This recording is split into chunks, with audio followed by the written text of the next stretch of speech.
ವಿಡಿಯೋದಲ್ಲಿ ನಾವು ವರ್ಕ್ಶೀಟಲ್ಲಿ ಹೇಗೆ ಪಿಕ್ಚರ್ಸ್ನ ಇನ್ಸರ್ಟ್ ಮಾಡೋದು ಅಂತ ತಿಳ್ಕೊಂಡ್ವಿ. ಆ ಪಿಕ್ಚರ್ಸ್ ಜೊತೆ ಹೇಗೆ ವರ್ಕ್ ಮಾಡೋದು ಅಂತಲೂ ತಿಳ್ಕೊಂಡ್ವಿ. ಇವಾಗ ಅದೇ ಇನ್ಸರ್ಟ್ ಟ್ಯಾಬಲ್ಲಿ ಇಲ್ಲಸ್ಟ್ರೇಷನ್ಸ್ ಗ್ರೂಪಲ್ಲಿ ನಾವು ಬೇರೆ ಆಬ್ಜೆಕ್ಟ್ಸ್ ಏನಿದೆ ಅದ್ರ ಬಗ್ಗೆ ತಿಳ್ಕೊಳ್ಳೋಣ. ಮೊದಲನೇದಾಗಿ ಶೇಪ್ಸ್ ಅನ್ನೋದು ರೆಡಿಮೇಡ್ ಆಬ್ಜೆಕ್ಟ್ಸ್ ಇರೋ ಅಂತ ಒಂದು ಕಂಟೈನರ್. ಅಂದರೆ ಈ ಶೇಪ್ಸ್ ಯೂಸ್ ಮಾಡಿ ನಾವು ರೆಡಿಮೇಡ್ ಆಬ್ಜೆಕ್ಟ್ಸ್ ಏನಿದೆ ಇಲ್ಲಿ ರೆಕ್ಟ್ಯಾಂಗಲ್, ಸರ್ಕಲ್ ಅಥವಾ ಬೇರೆ ಬೇರೆ categories lines, rectangles, basic shapes, block arrows, ಈ ಥರ ಬೇರೆ ಬೇರೆ ಕ್ಯಾಟಗರಿಲಿ ಇರುವಂಥ ಶೇಪ್ ಆಬ್ಜೆಕ್ಟ್ಸ್ ಏನಿದೆ ಅದನ್ನು ನಾವು ವರ್ಕ್ಶೀಟಲ್ಲಿ ಇನ್ಸರ್ಟ್ ಮಾಡ್ಬೋದು. ಫಾರ್ ಎಕ್ಸಾಂಪಲ್, ನಾನು ಯಾವುದೇ ಒಂದು ಶೇಪ್ನ ಸೆಲೆಕ್ಟ್ ಮಾಡ್ಕೊಂಡಾಗ ಮೌಸ್ನ ಅದ್ರ ಮೇಲೆ ಪ್ಲೇಸ್ ಮಾಡಿದಾಗ ನೀವು ಟೂಲ್ ಟಿಪ್ಪಲ್ಲಿ ಅದು ಯಾವ ಶೇಪ್ ಅಂತ ನೋಡ್ಬೋದು. ನಾನಿಲ್ಲಿ ರೆಕ್ಟ್ಯಾಂಗಲ್ನ ಸೆಲೆಕ್ಟ್ ಮಾಡ್ಕೊಂಡಿದ್ದೀನಿ, ಸೊ ನನಗೆ ರೆಕ್ಟ್ಯಾಂಗಲ್ ಅಂತ ತೋರಿಸ್ತಿದೆ. ಅದೇ ಥರ ನಾನಿಲ್ಲಿ ಟೆಕ್ಸ್ಟ್ ಬಾಕ್ಸ್ನ ಪ್ಲೇಸ್ ಮಾಡಿದಾಗ ಮೌಸ್ನ ನಮಗೆ ಟೆಕ್ಸ್ಟ್ ಬಾಕ್ಸ್ ಅಂತ ಟೂಲ್ ಟಿಪ್ಪಲ್ಲಿ ತೋರಿಸ್ತಾ ಇದೆ. ಸಪೋಸ್ ನಾನು ಯಾವುದಾದ್ರೂ ಒಂದು ಶೇಪ್ನ ಕ್ಲಿಕ್ ಮಾಡಿ ವರ್ಕ್ಶೀಟ್ ಮೇಲೆ ಮೌಸ್ನ ಪ್ಲೇಸ್ ಮಾಡಿದಾಗ ಅದ್ರ ಐಕಾನ್ ಚೇಂಜ್ ಆಗುತ್ತೆ. ನನಗೆ ಎಲ್ಲಿ ಬೇಕು ಅಲ್ಲಿ ಮೌಸ್ನ ಮೂವ್ ಮಾಡಿ ಕ್ಲಿಕ್ ಮಾಡಿ ಡ್ರ್ಯಾಗ್ ಮಾಡಿದಾಗ ನಾನು ಸೆಲೆಕ್ಟ್ ಮಾಡ್ಕೊಂಡಿರೋ ಶೇಪ್ ರೆಕ್ಟ್ಯಾಂಗಲ್ ಆಗಿರೋದ್ರಿಂದ ರೆಕ್ಟ್ಯಾಂಗಲ್ ಇಲ್ಲಿ ಡ್ರಾ ಆಗುತ್ತೆ. ಇದು ಡ್ರಾ ಮಾಡಿದ ತಕ್ಷಣ ನೀವು ಆಟೋಮೆಟಿಕ್ ಆಗಿ ನೋಡ್ಬೋದು ಇಲ್ಲಿ ಒಂದು ಕಾಂಟೆಕ್ಸ್ಚುಯಲ್ ಟ್ಯಾಬ್, ಅಂದರೆ ಈ ಪರ್ಟಿಕ್ಯುಲರ್ ಶೇಪ್ಗೆ ರಿಲೇಟೆಡ್ ಆಗಿರುವಂಥ ಒಂದು ಟ್ಯಾಬ್ ಇಲ್ಲಿ ಡಿಸ್ಪ್ಲೇ ಆಗುತ್ತೆ. ಸಪೋಸ್ ನಾನು ಈ ರೆಕ್ಟ್ಯಾಂಗಲಿಂದ ಆಚೆ ಕ್ಲಿಕ್ ಮಾಡಿದಾಗ ಆ ಪರ್ಟಿಕ್ಯುಲರ್ ಶೇಪ್ ಫಾರ್ಮ್ಯಾಟ್ ಅಂತ ಏನು ಕಾಂಟೆಕ್ಸ್ಚುಯಲ್ ಟ್ಯಾಬ್ ಇದೆ ಅದು ಡಿಸಪಿಯರ್ ಆಗುತ್ತೆ. ಇದನ್ನು ಸೆಲೆಕ್ಟ್ ಮಾಡಿದಾಗ ಮತ್ತೆ ಅಪಿಯರ್ ಆಗುತ್ತೆ.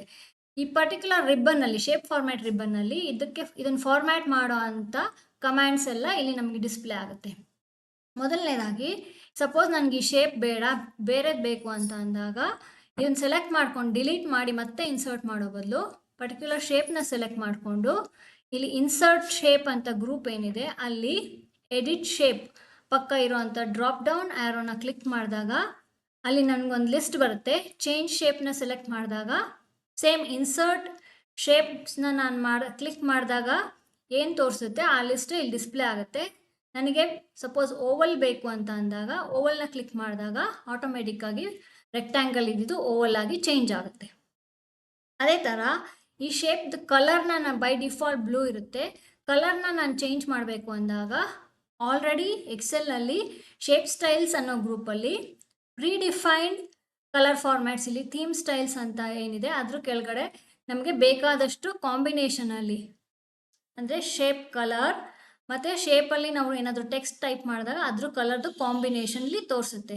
ಸಪೋಸ್ ನಾನು ಮೌಸ್ನ ಯಾವುದ್ರ ಮೇಲೆ ಪ್ಲೇಸ್ ಮಾಡ್ತಿದ್ದೀನಿ ಆ ಪ್ಲೇಸ್ ಮಾಡಿರೋ ಅಂಥ ಕಲರ್ ಏನಿದೆ ಅದು ಅಪ್ಲೈ ಆಗ್ತಾ ಇದೆ. ನಾನು ಸೆಲೆಕ್ಟ್ ಮಾಡ್ಕೊಂಡಂಗೆ ಇಲ್ಲಿ ನೀವು ನೋಡ್ಬೋದು ಓವಲ್ ಶೇಪ್ ಕಲರ್ ಚೇಂಜ್ ಆಗ್ತಿದೆ. ಸಪೋಸ್ ನಾನು ಇಲ್ಲಿ ಒಂದು ಕಲರ್ನ ಸೆಲೆಕ್ಟ್ ಮಾಡಿದಾಗ ಆ ಕಲರ್ ಇಲ್ಲಿ ಅಪ್ಲೈ ಆಗುತ್ತೆ. ಸಪೋಸ್ ಈ ಲಿಸ್ಟಲ್ಲಿರೋ ಕಲರ್ ನನಗೆ ಬೇಡ ಅಂತ ಅಂದಾಗ ನಾನಿಲ್ಲಿ ಶೇಪ್ ಫಿಲ್ ಅಂತ ಏನಿದೆ ಅದನ್ನ ಕ್ಲಿಕ್ ಮಾಡಿ ಇದರಲ್ಲೂ ಕೂಡ ನಾನು ಸೆಲೆಕ್ಟ್ ಮಾಡ್ಕೋಬೋದು ಕಲರ್ಸ್ನ.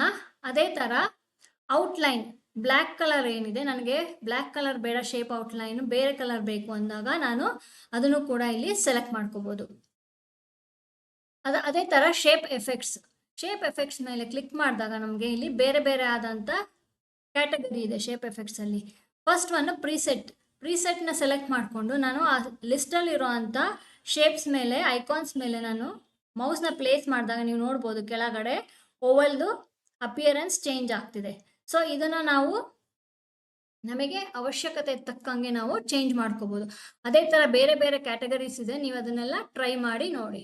ನೆಕ್ಸ್ಟ್ ಬರೋ ಅಂಥದ್ದು ವರ್ಡ್ ಆರ್ಟ್ ಸ್ಟೈಲ್. ಇದ್ರ ಮೇಲೆ ನಾನು ಏನಾದರೂ ಟೆಕ್ಸ್ಟ್ ಟೈಪ್ ಮಾಡ್ತೀನಿ ಅಂತಂದರೆ ಫಸ್ಟು ಅದ್ರ ಮೇಲೆ ಕ್ಲಿಕ್ ಮಾಡಿ ಮೌಸ್ ಐಕಾನ್ ಇಲ್ಲಿ ಏನು ಬ್ಲಿಂಕ್ ಆಗ್ತಿದೆ, ಮೌಸ್ ಕ್ಲಿಕ್ ಮಾಡಿದಾಗ ಇಲ್ಲಿ ಕರ್ಸರ್ ಬ್ಲಿಂಕ್ ಆಗ್ತಿದೆ. ನಾನು ಸಪೋಸ್ ಇಲ್ಲಿ ವೆಲ್ಕಮ್ ಅಂತ ಟೈಪ್ ಮಾಡಿ ಇದನ್ನು ಸೆಲೆಕ್ಟ್ ಮಾಡಿಕೊಂಡು ಇದ್ರದ್ದು ಕೂಡ ನಾನು ಟೆಕ್ಸ್ಟ್ ಫಿಲ್, ಅಂದರೆ ಟೆಕ್ಸ್ಟ್ ನನಗೆ ವೈಟ್ ಕಲರ್ ಬೇಡ ಅಂದಾಗ ನಾನು ಬೇರೆ ಯಾವುದಾದ್ರೂ ಕಲರ್ ಸೆಲೆಕ್ಟ್ ಮಾಡ್ಕೋಬೋದು. ಟೆಕ್ಸ್ಟ್ ಫಿಲ್ಗೆ ಹೋಗ್ಬಿಟ್ಟು ನಾನು ಯಾವ ಕಲರ್ ಸೆಲೆಕ್ಟ್ ಮಾಡ್ಕೋತೀನಿ ಆ ಕಲರ್ ಇಲ್ಲಿ ಅಪ್ಲೈ ಆಗುತ್ತೆ. ಸೊ ಅದೇ ಥರ ನಾನು ಟೆಕ್ಸ್ಟ್ಗೆ ಔಟ್ಲೈನ್ಗೂ ಕೂಡ ನಾನು ಚೇಂಜ್ ಮಾಡ್ಬೋದು. ಇಲ್ಲಿ ವರ್ಡ್ ಆರ್ಟ್ ಸ್ಟೈಲ್ಸಲ್ಲಿ ನಾನು ಯಾವುದಾದ್ರೂ ಒಂದು ಕಲರ್ನ ಸೆಲೆಕ್ಟ್ ಮಾಡಿಕೊಂಡು ಸೊ ಯಾವುದಾದ್ರೂ ಒಂದು ಸ್ಟೈಲ್ನ ಸೆಲೆಕ್ಟ್ ಮಾಡ್ಕೊಂಡು ಅಪ್ಲೈ ಮಾಡ್ಬೋದು. ಅದ್ರದ್ದು ಔಟ್ಲೈನ್ ಚೇಂಜ್ ಮಾಡಬೇಕು ಅಂದರೆ ನಂಗೆ ಇಲ್ಲಿ ಟೆಕ್ಸ್ಟ್ ಔಟ್ಲೈನ್ ಅಂತ ಏನಿದೆ ಅದನ್ನು ಡ್ರಾಪ್ ಡೌನ್ ಆ್ಯರೋ ಕ್ಲಿಕ್ ಮಾಡಿದಾಗ ಯಾವ ಕಲರ್ ಬೇಕು ಆ ಕಲರ್ನ ನಾನು ಅಪ್ಲೈ ಮಾಡ್ಬೋದು. ಅದೇ ಥರ ಟೆಕ್ಸ್ಟ್ ಎಫೆಕ್ಟ್ಸ್ ಕೂಡ ಇಲ್ಲೂ ತೋರಿಸುತ್ತೆ.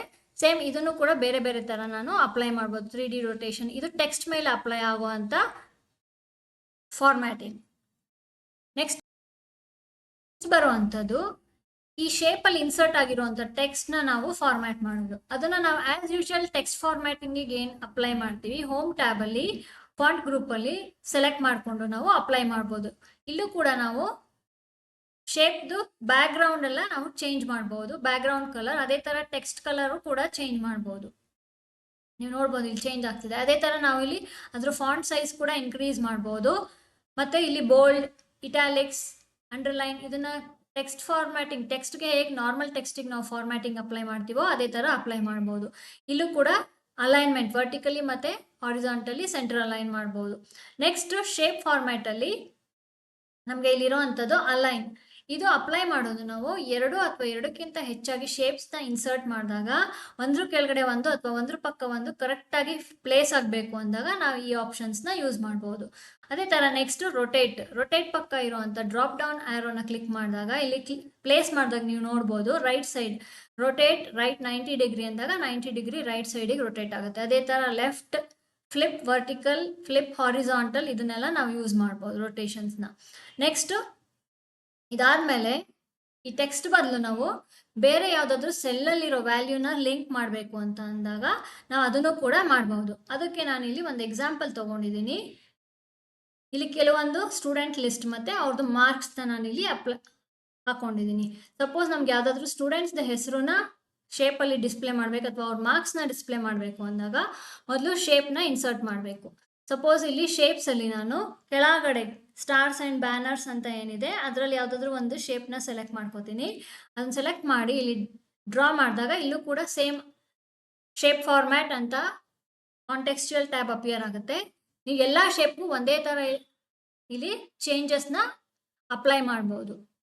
ಸೊ ಇಲ್ಲಿ ನನಗೆ ಸಪೋಸ್ ಈ ಬ್ಯಾನರ್ ಏನು ಹಾಕ್ಕೊಂಡಿದ್ದೀನಿ ಇಲ್ಲಿ ನಾನು ಟೈಪ್ ಮಾಡೋ ಬದಲು ನಾನು ಯಾವುದಾದ್ರೂ ವ್ಯಾಲ್ಯೂನ ಸೆಲ್ಲಲ್ಲಿರೋ ವ್ಯಾಲ್ಯೂನ ರೆಫರೆನ್ಸ್ ಕೊಡಬೇಕು ಅಂದಾಗ ಆ ಶೇಪ್ನ ಸೆಲೆಕ್ಟ್ ಮಾಡಿಕೊಂಡು ಫಾರ್ಮುಲಾ ಬಾರ್ಗೆ ಹೋಗಿ = ಅಂತ ಟೈಪ್ ಮಾಡಿ ಯಾವುದಾದ್ರೂ ಹೆಸರು ನಾನು ಸೆಲೆಕ್ಟ್ ಮಾಡಿದಾಗ ಸಪೋಸ್ ಇಲ್ಲಿ ಹೈಯೆಸ್ಟ್ ಮಾರ್ಕ್ಸ್ ಇರೋ ಅಂಥ ಸ್ಟೂಡೆಂಟ್ ಸ್ನೇಹಾ ಪಾಟೀಲ್ ಅಂತ 96 ಮಾರ್ಕ್ಸ್ ಸ್ಕೋರ್ ಮಾಡಿರೋದ್ರಿಂದ ಇದನ್ನು ಸೆಲೆಕ್ಟ್ ಮಾಡ್ಕೋತೀನಿ.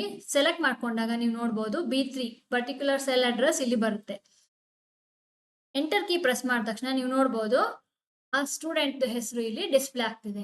ಇದನ್ನು ಕೂಡ ನಾವು ಸೆಂಟರ್ ಅಲೈನ್ಮೆಂಟು ಮತ್ತು ಕಲರ್ಸ್ ಎಲ್ಲ ಚೇಂಜಸ್ ಮಾಡ್ಬೋದು. ಅದೇ ಥರ ನನಗೆ ಒಂದು ಫಾರ್ಮುಲಾ ಹಾಕಬೇಕು ಅಂತ ಅಂದಾಗ್ಲೂ ಕೂಡ ನಾನು ಅದರಲ್ಲೂ ಕೂಡ ನಾನು ಶೇಪ್ಸ್ನಲ್ಲಿ ಯೂಸ್ ಮಾಡ್ಬೋದು. ಇಲ್ಲೂ ಕೂಡ ನಾನು ಒಂದು ಸಪೋಸ್ ಒಂದು ಸ್ಟಾರ್ಸ್ ಅಥವಾ ಬ್ಯಾನರ್ಸ್ನ ತೊಗೊಂಡು ಇಲ್ಲಿ ಪ್ಲೇಸ್ ಮಾಡಿ ನನಗೆ ಇಲ್ಲಿ ಯಾವುದಾದ್ರೂ ಫಾರ್ಮುಲಾ ಹಾಕಬೇಕು ಅಂದಾಗ ಡೈರೆಕ್ಟಾಗಿ ಇಲ್ಲಿ ಹಾಕೋಕ್ಕಾಗೋದಿಲ್ಲ. ಸೊ ಯಾವುದಾದ್ರೂ ಒಂದು ಸೆಲ್ ತಗೊಂಡು ಅದರಲ್ಲಿ ಫಾರ್ಮುಲಾ ಅಪ್ಲೈ ಮಾಡಬೇಕು. ನಾನು E2 ಸೆಲ್ನಲ್ಲಿ ಟೈಪ್ ಮಾಡ್ತಾ ಇದ್ದೀನಿ. Maximum marks Max of,